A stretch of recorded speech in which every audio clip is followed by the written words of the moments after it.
नमस्कार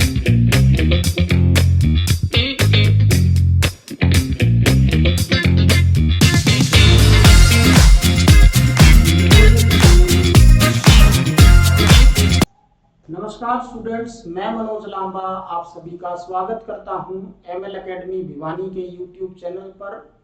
और इस लेक्चर में हम जीआई टैग के बारे में डिस्कस करेंगे।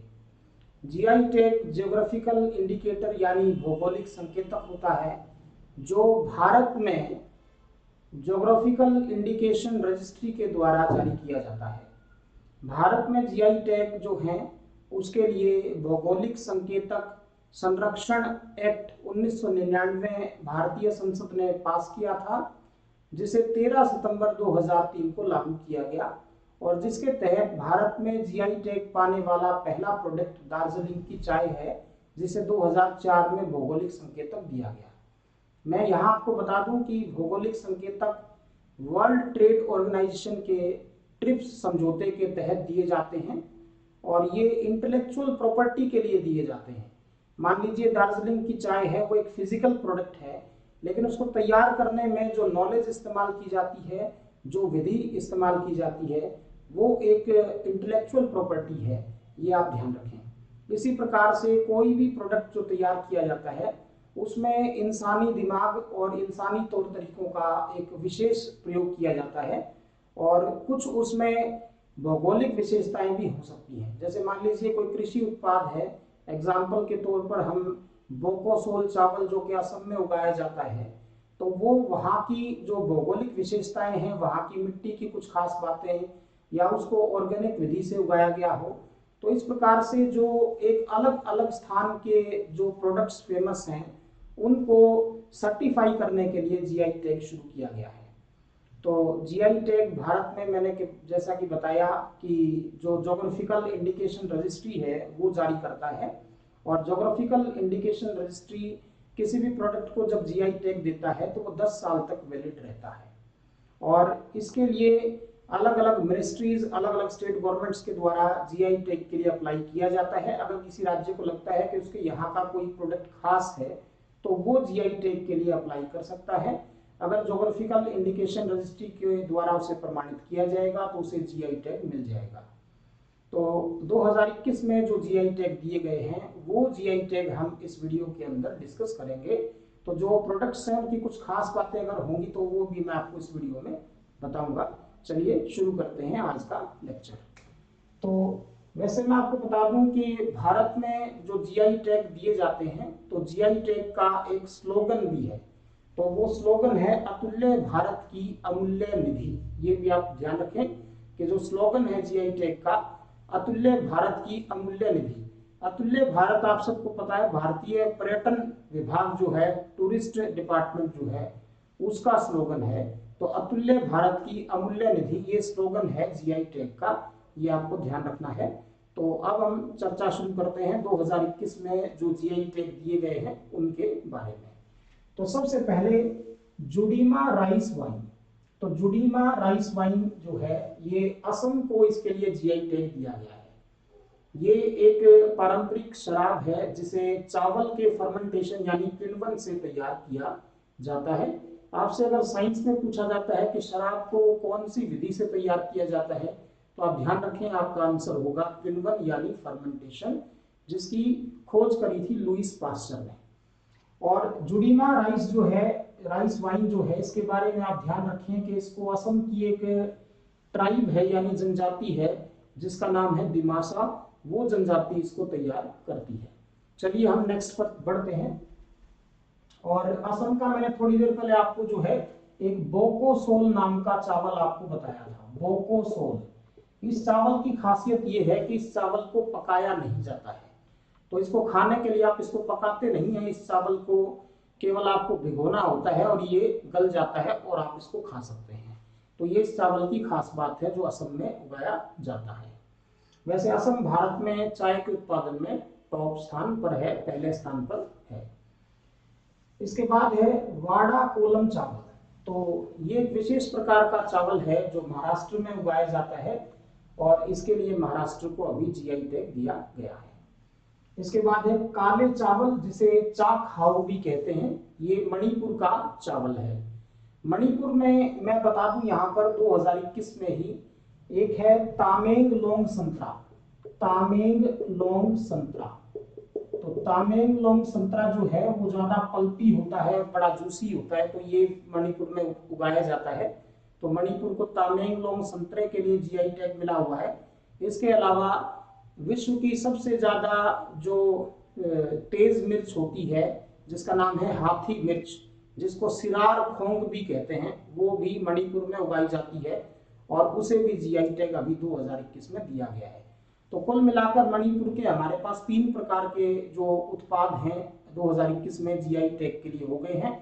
मैं एक बार दोहरा देता हूं। काले चावल, जिसे चाक हाउ भी कहते हैं, पूरे ब्लैक चावल होते हैं, चिपचिपे होते हैं ये। और तामेंगलोंग संतरा जो है, और इसके अलावा जो है हाथी मिर्च, जिसे सिरार खोंग मिर्च भी कहते हैं, जो दुनिया की सबसे ज्यादा जो तेज मिर्च है उनमें स्थान रखती है। इसके बाद है चिन्नौर चावल। तो चिन्नौर चावल मध्य प्रदेश के बालाघाट क्षेत्र में उगाए जाते हैं। तो मध्य प्रदेश में बालाघाट को चावल का कटोरा यानी धान का कटोरा कहते हैं, जैसे हरियाणा में करनाल को धान का कटोरा कहा जाता है। यह ध्यान रखेंगे, बालाघाट जो है वो बहुत पॉपुलर जगह है मध्य प्रदेश में, तो वहां पर ये चिन्नौर चावल जो है ये उगाया जाता है। तो ये आप ध्यान रखें कि अगर किसी प्रोडक्ट को जीआई टैग दे दिया गया है तो उसके बाद उस प्रोडक्ट की पूरे वर्ल्ड में एक अलग पहचान हो जाती है और उसकी कीमतों में काफी इजाफा हो जाता है, उसकी डिमांड जो है वो विदेशों तक से आने लग जाती है। इसके बाद है अलीबाग का सफेद प्याज। तो अलीबाग जो है ये महाराष्ट्र के रायगढ़ जिले में एक क्षेत्र है जहां पर ये सफेद प्याज उगाया जाता है। प्याज के उत्पादन में वैसे भी महाराष्ट्र पूरे भारत में सबसे ऊपर है। प्याज के लिए महाराष्ट्र की नासिक मंडी बहुत ज्यादा प्रसिद्ध है। लेकिन ये जो सफेद प्याज है, आम प्याज जो थोड़ा सा बैंगनी रंग का होता है, पिंक कलर का होता है, उस प्याज से ये काफी अलग है। जैसे कि प्याज को छीलने पर काफी झलझलाहट महसूस होती है, क्योंकि इसके अंदर जो है पोटेशियम का कंटेंट काफी ज्यादा होता है। लेकिन ये जो सफेद प्याज है ये गृहिणियों के लिए सबसे बेहतर इस मामले में होगा कि ये काफी माइल्ड नेचर का है, यानी इसके अंदर से कोई ऐसी झलझलाहट जो है वो महसूस नहीं होती कि जिससे आंखों से पानी वगैरह जो है वो आए। तो ये इसकी खूबी है, ये आप ध्यान रखें। इसके बाद है गुच्छी मशरूम। तो गुच्छी मशरूम ये दुनिया का सबसे महंगा मशरूम होता है और इसे भारत के जम्मू कश्मीर में उगाया जाता है और जम्मू कश्मीर को इसके लिए जीआई टैग दिया गया है। तो ये आप ध्यान रखिए, विश्व का सबसे महंगा मशरूम है आपका गुच्छी मशरूम।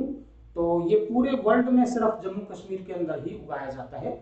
जम्मू कश्मीर का जो केसर है उसे भी जीआई टैग दिया जा चुका है। ये भी आप ध्यान रखें कि जम्मू कश्मीर का जो केसर है वो भी जीआई टैग उसको मिल चुका है। इसके बाद है नागा खीरा। तो नागालैंड में ये उगाया जाता है। ये सबसे सिंपल है क्योंकि आपको इसका हिंट मिल गया था कि नागा खीरा नागालैंड से ही हो सकता है। तो ये खीरा जो है इसमें वाटर कंटेंट काफी ज्यादा है और आमतौर पर जो खीरा आप खाते हैं उसके अंदर कार्बोहाइड्रेट्स की मात्रा ज्यादा होती है, लेकिन ये जो खीरा है इसमें मैग्नीशियम और जो बाकी मिनरल्स हैं आपके जो बॉडी के लिए एसेंशियल होते हैं वो ज्यादा है। तो इसको जो स्पोर्ट्स पर्सन हैं वो एज ए स्पोर्ट्स ड्रिंक भी इस्तेमाल कर सकते हैं। ये इस खीरे की खासियत है, ये आप ध्यान रखें। इसके बाद है मिथिला मखाना। ये सबसे लेटेस्ट अभी दिसंबर 2021 में ही ये जीआई टैग दिया गया बिहार को। तो मिथिला नाम की कोई भी बात आ जाए, जैसे मिथिला पेंटिंग्स है वो भी बिहार की पॉपुलर है, और मैथिली भाषा अगर आपसे पूछ ले तो वो भी बिहार की स्टेट लैंग्वेज है। और मिथिला पेंटिंग्स के बारे में मैं आपको बता दूं कि जापान की बुलेट ट्रेन्स के ऊपर इनको पेंट किया गया है मिथिला पेंटिंग्स को। और जो मिथिला मखाना है ये मिठाई है बिहार की, तो ये इसके लिए जीआई टैग जो है बिहार को दिया गया है। बिहार को इसके अलावा जर्दालू आम के लिए, शाही लीची के लिए, मगई पान के लिए भी जीआई टैग दिया जा चुका है। इसके बाद है कन्याकुमारी लौंग। तो कन्याकुमारी बहुत ही पॉपुलर जगह है, वहां पर विवेकानंद रॉक मेमोरियल है और भारत का अर्धचंद्राकार तट वाली एक सिटी है कन्याकुमारी, और भारतीय मुख्य भूमि का सबसे दक्षिणी बिंदु है। वहां पर केप केमोरिन बिंदु स्थित है कन्याकुमारी में, जो भारत की मुख्य भूमि का सबसे दक्षिणी बिंदु है, जो 8 डिग्री 4 मिनट उत्तरी अक्षांश पर स्थित है। और कन्याकुमारी की लौंग बड़ी पॉपुलर है। लौंग जो होती है वो पुष्प कलिका होती है, यानी पौधे के जो फ्लावर बड्स होते हैं यानी पुष्प कलिका होती है, उससे लौंग को प्राप्त किया जाता है, यानी उसको सुखाकर लौंग तैयार की जाती है।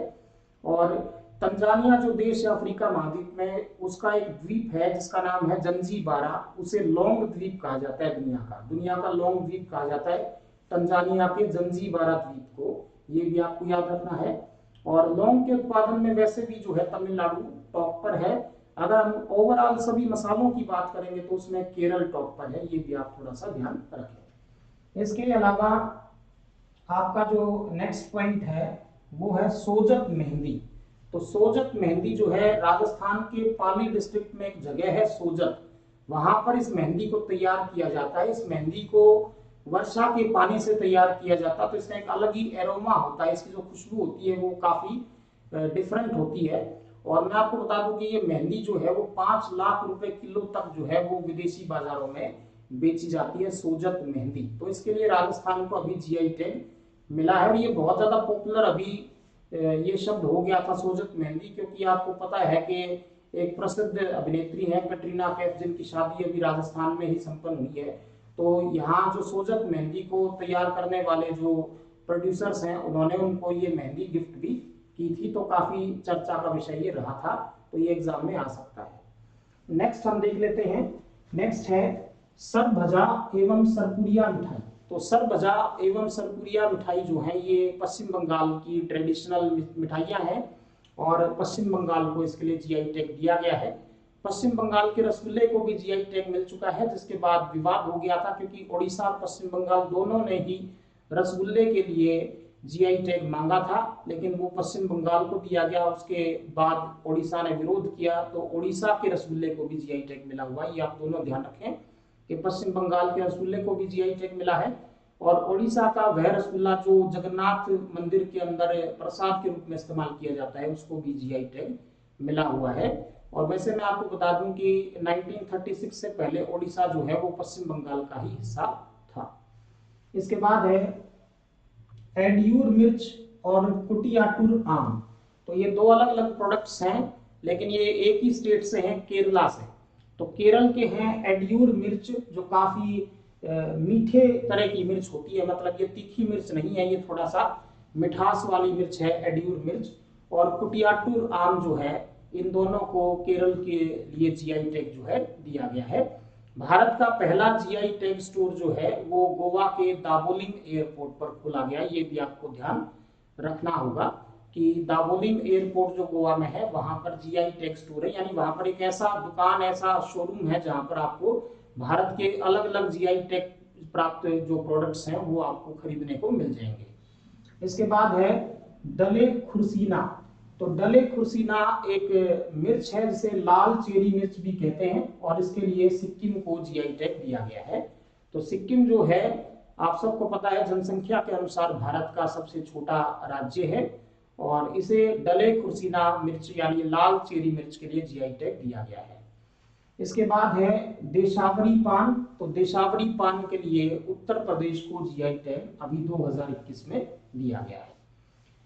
फाजिल आम को जीआई टैग पहले मिल चुका है 2021 से पहले, लेकिन 2021 में ये चर्चा में इसलिए था क्योंकि इसको जो है बहरीन को निर्यात किया गया था, यानी इसकी जो खपत है अब विदेशों में होने लगी है, इसको हम एक्सपोर्ट करने लगे हैं। तो पश्चिम बंगाल में ये फाजिल आम जो है ये आपका उगाया जाता है। वैसे आम के उत्पादन में उत्तर प्रदेश टॉप पर है, ये आपको ध्यान रखना है। इसके बाद है घोलवड़ सपोटा। तो घोलवड़ सपोटा जो है, सपोटा मराठी भाषा में चीकू को कहा जाता है। तो जैसा कि मैंने मराठी भाषा के बारे में बोला, तो आप सीधा महाराष्ट्र पहुंचे, क्योंकि मराठी जो है वो महाराष्ट्र की स्टेट लैंग्वेज है। तो महाराष्ट्र को जीआई टैग मिला है घोलवड़ सपोटा यानी घोलवड़ चीकू के लिए। इसके बाद है गुलबर्गा की तूर दाल। तो गुलबर्गा कर्नाटक में एक जगह है, गुलमर्ग जैसे आपका जम्मू कश्मीर में है, आप कंफ्यूज ना हो, गुलमर्ग जम्मू कश्मीर में है और गुलबर्गा कर्नाटक में है। तो गुलबर्गा की तूर दाल जो है, जिसे अरहर की दाल भी कह देते हैं, ये कर्नाटक को इसके लिए जीआई टैग दिया गया है। इसके बाद आगे बात करें तो आगे है सुंदरवन का डेल्टा।